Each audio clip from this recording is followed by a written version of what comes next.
Moon Festival is an important holiday in traditional Chinese communities in America. In the week preceding the festival, the death rate in the community is found to fall by 35%. In the following week, the death rate jumps by 35%. Control groups of non-Chinese show no such effect.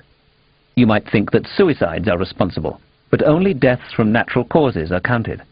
You might think that stress or overeating might account for it, but this could hardly explain the fall in death rate before the harvest moon.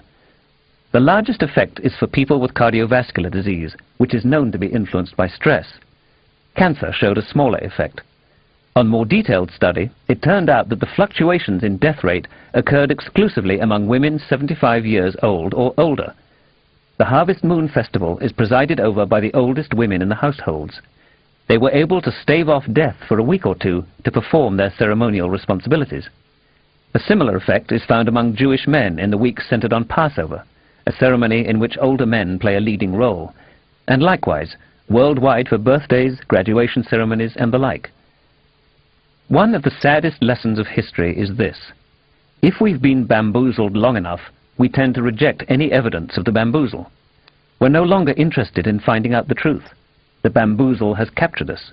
It's simply too painful to acknowledge, even to ourselves, that we've been taken. Once you give a charlatan power over you, you almost never get it back. So the old bamboozles tend to persist as the new ones rise. A little girl who had been a co-conspirator in a famous 19th century flim-flam, Spirit Rapping, in which ghosts answer questions by loud thumping, grew up and confessed it was an imposture. She was cracking the joint in her big toe. She demonstrated how it was done, but the public apology was largely ignored and, when acknowledged, denounced. Spirit rapping was too reassuring to be abandoned merely on the say-so of a self-confessed rapper, even if she started the whole business in the first place.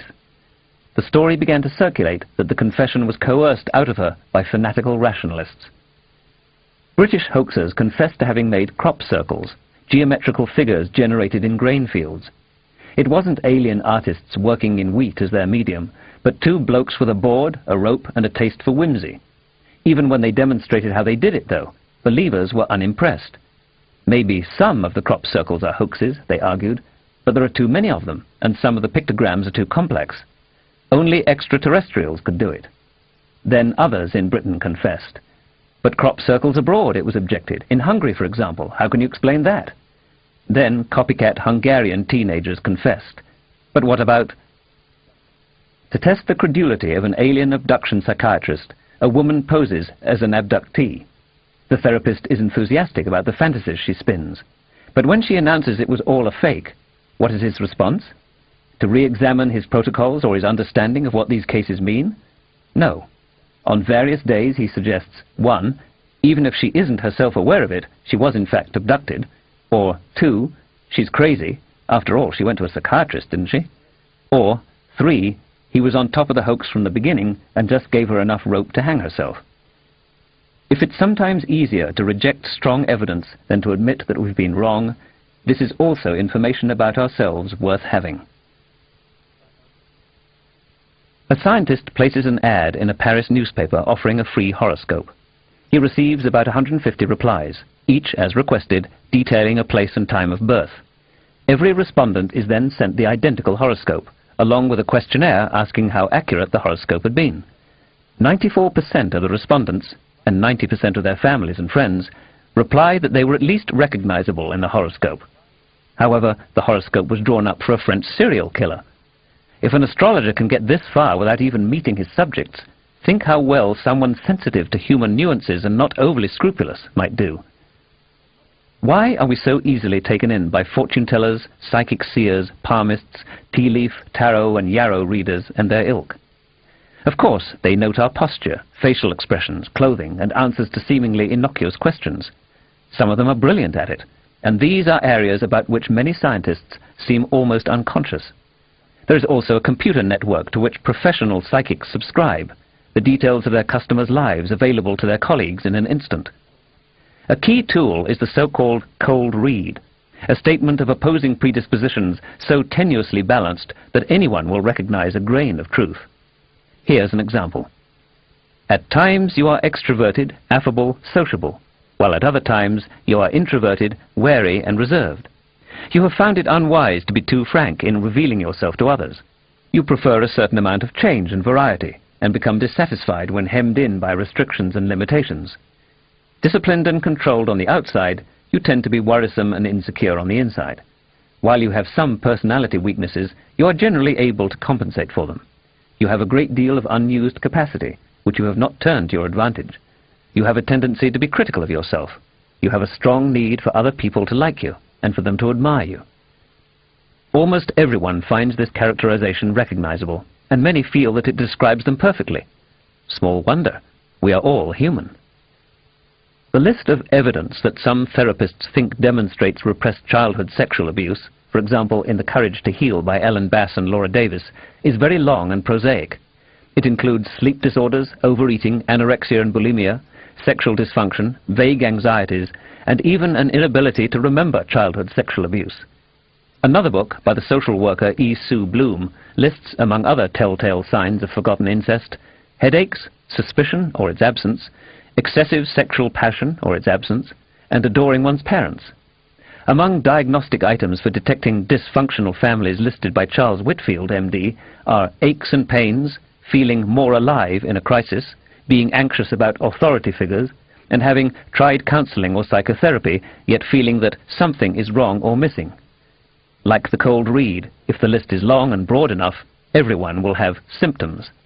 Skeptical scrutiny is not only the toolkit for rooting out bunkum and cruelty that prey on those least able to protect themselves and most in need of our compassion. People offered little other hope.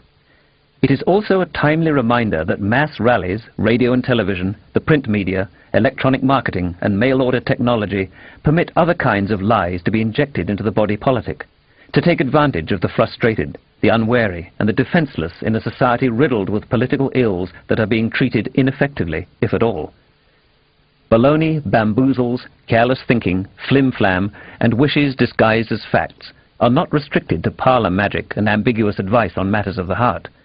Unfortunately, they ripple through mainstream political, social, religious, and economic issues in every nation. The myths and folklore of many pre-modern cultures have explanatory or at least mnemonic value. In stories that everyone can appreciate and even witness, they encode the environment. Which constellations are rising, or the orientation of the Milky Way on a given day of the year, can be remembered by a story about lovers reunited or a canoe negotiating the sacred river. Since recognizing the sky is essential for planting and reaping and following the game, such stories have important practical value. They can also be helpful as psychological projective tests or as reassurances of humanity's place in the universe. But that doesn't mean that the Milky Way really is a river, or that a canoe really is traversing it before our eyes. Quinine comes from an infusion of the bark of a particular tree from the Amazon rainforest. How did pre-modern people ever discover that a tea made from this tree, of all the plants in the forest, would relieve the symptoms of malaria?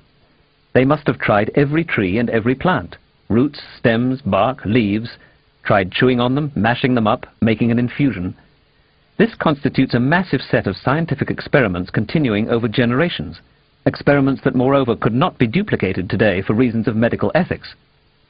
Think of how many bark infusions from other trees must have been useless, or made the patient retch, or even die. In such a case, the healer chalks these potential medicines off the list and moves on to the next. The data of ethnopharmacology may not be systematically or even consciously acquired.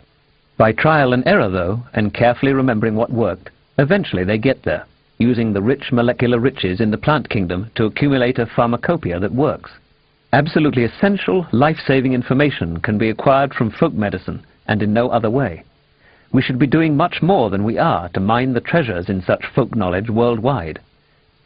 Certain kinds of folk knowledge are valid and priceless. Others are at best metaphors and codifiers. Ethnomedicine, yes. Astrophysics, no. It is certainly true that all beliefs and all myths are worthy of a respectful hearing. It is not true that all folk beliefs are equally valid, if we're talking not about an internal mindset, but about understanding the external reality. A complaint is that science is too simple-minded, too reductionist. It naively imagines that in the final accounting there will be only a few laws of nature, perhaps even rather simple ones, that explain everything, that the exquisite subtlety of the world, all the snow crystals, spiderweb latticework,